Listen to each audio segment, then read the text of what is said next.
This is the last story in the Bane Chronicles book, The Voicemail of Magnus Bane, the High Warlock of Brooklyn, in the days following a certain incident in City of Lost Souls. Today, 2 a.m. Hi, Magnus. It's Alexander. Well, you know that.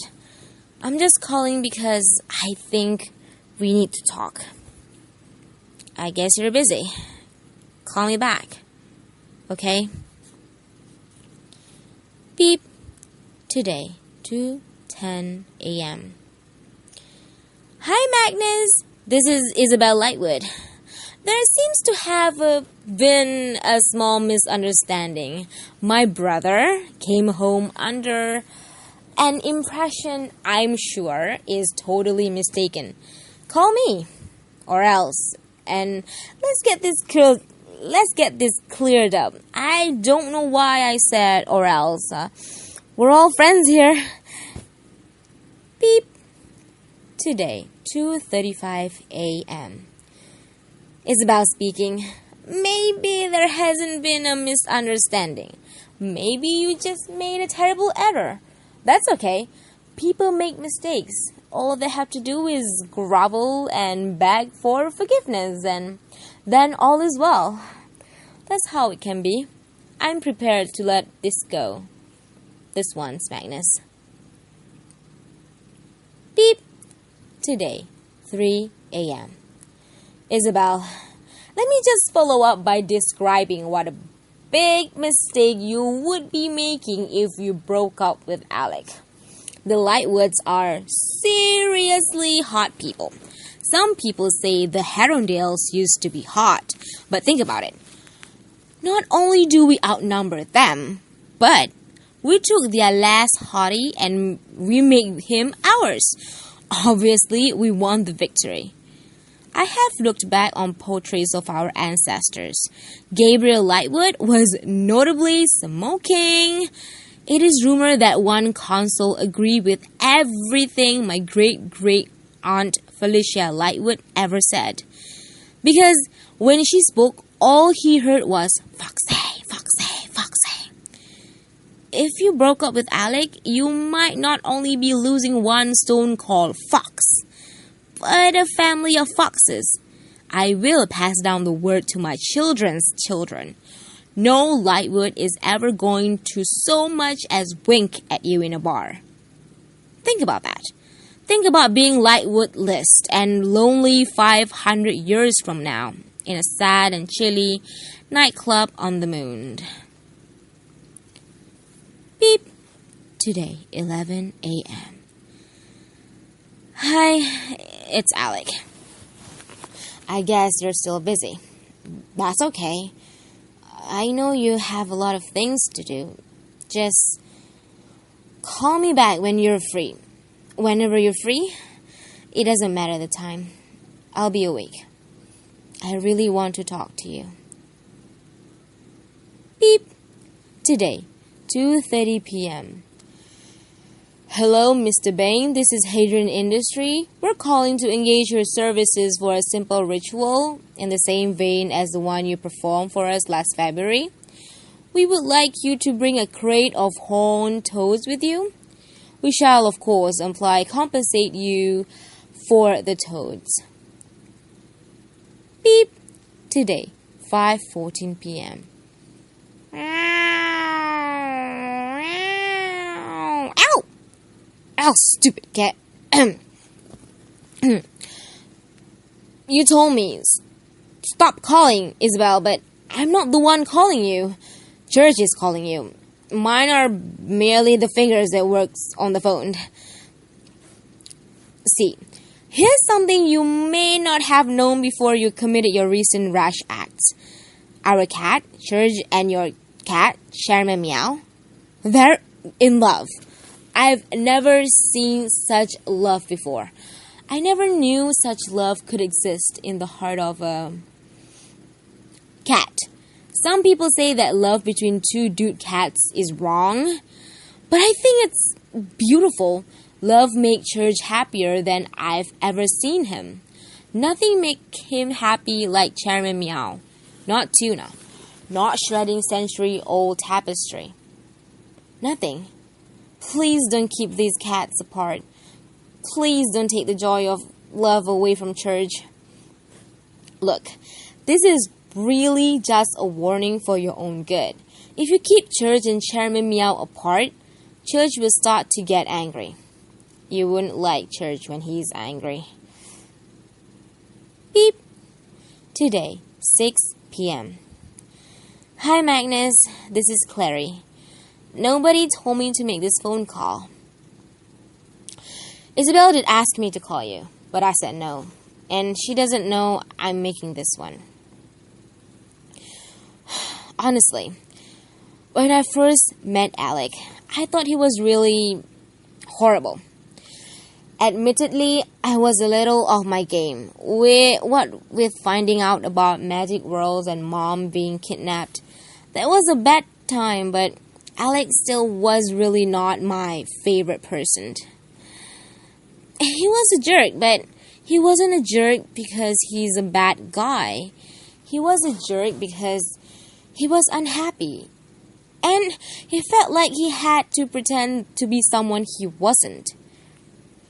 I guess he learned that he had to hide things all the time. When he was growing up, that he had to keep secrets or lose people. He's a lot better when he's with you. He's better because he's happier. I don't really know how relationships work. Jace is the only boyfriend I've ever had. And I'm told our relationship has not gone along traditional lines. But I guess that's what a relationship seems like to me. That no matter what else is going on, you're the happiest when you're together. I'm not just calling because I'm worried about Alec. You seem really happy with him too. I was wondering how you are. I hope you're doing okay. Beep. Today. 8:26 p.m. Hi Magnus, this is Alexander. I guess you don't want to talk to me. I can understand that. But I really think if we were together, if I could just explain. I'm so bad with words, I'm sorry. But you always seem to know what I meant. I don't want to lose that. I don't want to lose you. I want to talk to you so badly. But if I can't, I guess I'm calling to say I'm really sorry. I just called to say that. Beep. 9:39 p.m. Hi Magnus, it's Simon. You know me. Well, you call me Soimis last time we spoke, but we've hung out. I'm called to sorry if this is out of line, suggest that you maybe take Alec back. I think it would be good for morale. Honestly, Alec was really horrible to Clary when they first met. And if he turns all cranky again, I don't know what Clary's going to do. In those days, Clary had way fewer weapons and way fewer brothers.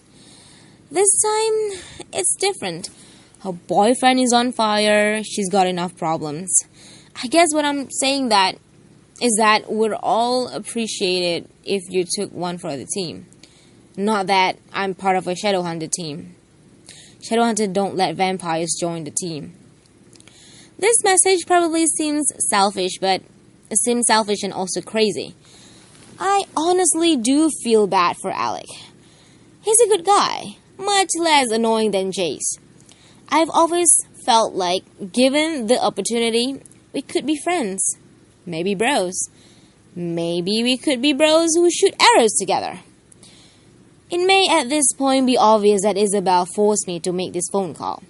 I'm not really sure what I'm supposed to say. Here's the thing. Alec looks really bad. Ow, Isabel! I mean, he's looking fine. He's a very handsome guy. Much better looking than Jace, if you ask me. But he's obviously really down. Anyone can see it. I don't really notice how guys look most of the time, but even I can see it. He has black rings under his eyes and his sweaters seem to be coming apart with despair. His mom is worried because he's not eating, and I heard Jace hinting about hairbrushes yesterday. Of course, for a badass warrior, Jace is kind of prissy. I don't know what happened between you guys, but I know when someone is sorry. I can tell you, whatever he did, Alec is sorry. If you could give him a break, that will be great. Okay, I guess that's it. Please don't ever tell Jace I said he was a badass. Beep. Today, 11:48 p.m. No, you listened with your not calling back face. You're making a big mistake. I was the best thing that ever happened to you. Okay. Statistically, that's not very likely. A lot of stuff has happened to you. A lot of people have happened to you. I think that was what made me do what I did. I just wanted to know that I wasn't, low down on a long list. I didn't want to be a pretty mediocre footnote in the story of your life. Oh, God. Jace, wake up. Jace, how do you delete messages on someone else's phone? Beep. Today, 8:11 a.m. Mr. Bane, I am authorized to contact you on behalf of my client. It is my opinion, and I consider it will be the opinion of the judge, that your action vis-a-vis terminating your relationship with one Alexander Gideon Lightwood, Esquire, were unlawful. I have in my office witnesses and documentation to prove that you were in fact common law married, and Mr. Lightwood could claim half of your freehold in Brooklyn. Alright, fine, it's Isabel again. Alright, my lawyer is Church. But I truly believe that we have a case, and Church has never lost a lawsuit. Answer the phone, Magnus! Beep. Today, 10:31 a.m. Mr. Bane, I'm calling to leave a message on an urgent business matter. One of our representatives called about the matter of the horned toad's delivery. He describes your manner of answering the telephone as curt and extremely harsh, and your tone as wild, not to say maddened. Is that a problem with the toads? We are very concerned. Beep. Today, 7:52 p.m. Listen up, buddy. Nobody breaks out with a Lightwood. Nobody.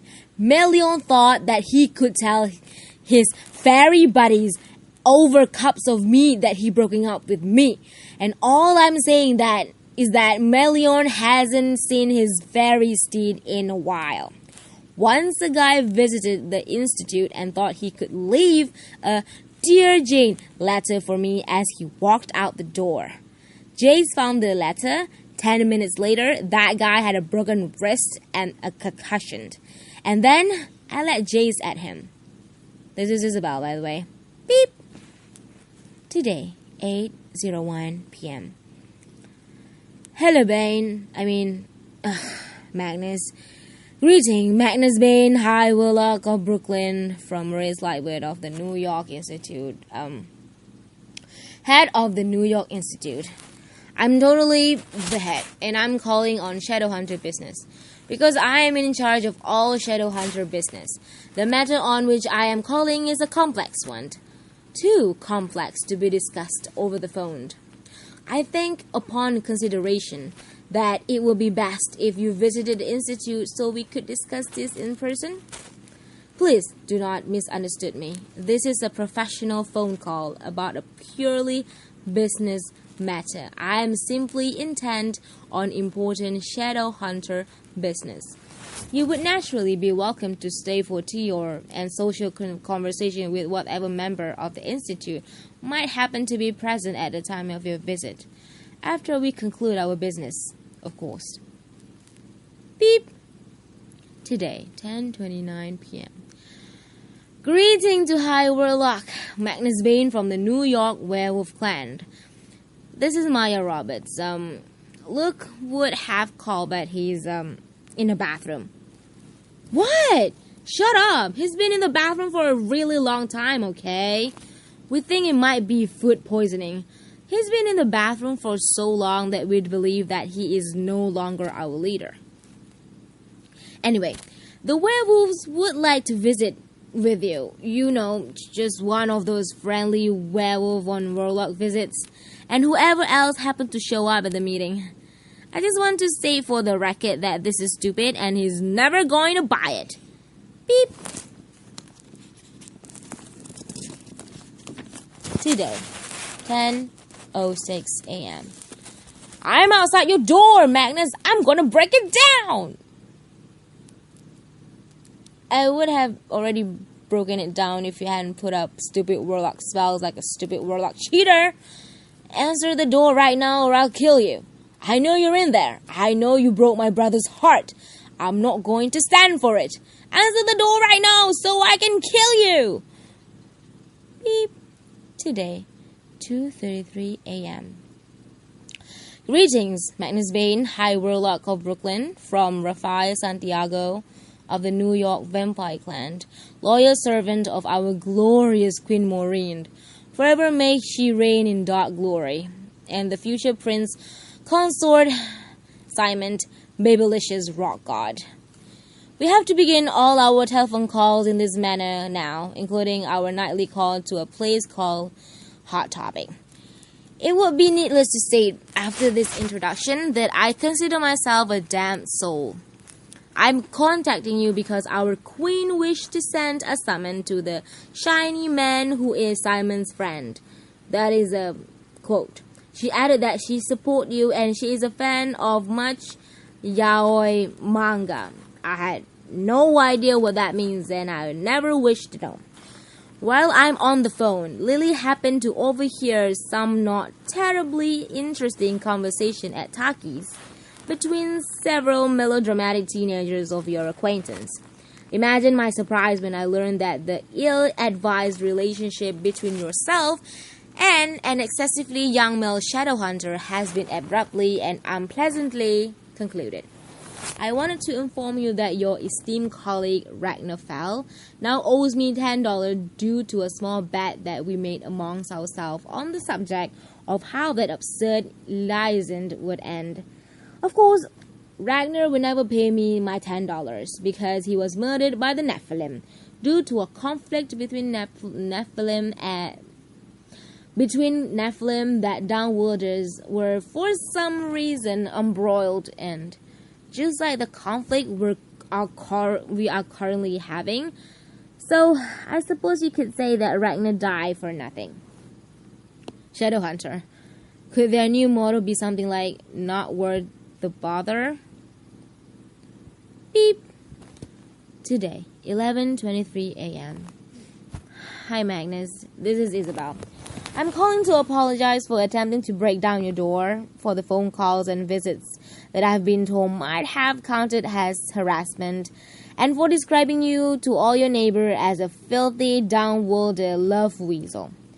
Though I realize some of the things I said may have seems threatening. Of course, as a shadow hunter, I would never inflict physical harm on anyone not engaged in evil or at least being totally annoying. I feel I was being pretty reasonable the entire time and playing it pretty cool. But I'm told that from an outside perspective, it looks like I might have slightly lost my head. I admit, I do get a little bit protective of my big brother. He always protected me. The truth is, I don't have to threaten you with anything worse than you've already done yourself. Alec is brave, and he's good, and he's loyal, and like all lightwoods, he has the cheekbones you could use to slice salami. You're never going to find anyone as great as my brother, or anyone who loves you as much. He's one of the best things in my life, and I'm prepared to bet he's one of the best things in yours. You're going to be so sorry when you wake up and realize what you threw away. In exchange for my promise to be cool in future, I'd appreciate it if you delete these sappy messages. I have a reputation in this town to keep up. Beep. Today. Hi, Magnus. This is Alec. I'm just calling to say that I might have asked a couple of people who you were actually talking to if they could possibly put in a good word for me with you. And it has now been brought to my attention that a couple of people might have taken things slightly too far. So I guess this is me calling to tell you that I'm really sorry. Again. I won't call again. I won't text. I'm sorry about all the texts. Especially about the one I sent at 3:15 in the morning on Wednesday. You know, the one. Yeah. I'm very sorry for that. About that. You can call me or text me, though, if you ever want to. I don't expect you will, but I really hope you do. I won't give up hoping. Beep! Today, 5:06 p.m. Mr. Bane, this is Hadrian Industry calling to inform you that you are extremely late for the appointment we made. We have been waiting for over an hour. There is no sign of you. There is no sign of the toad. We want to... Message cut off. These records were obtained with some difficulty from a cell phone which appeared to have been broken and burned with intense magical fire. The end of Magnus Bane from the Bane Chronicle, the High Warlock. The voicemail of the High Warlock Magnus Bane. Thank you. This is the last story in the Bane Chronicles book, The Voicemail of Magnus Bane, the High Warlock.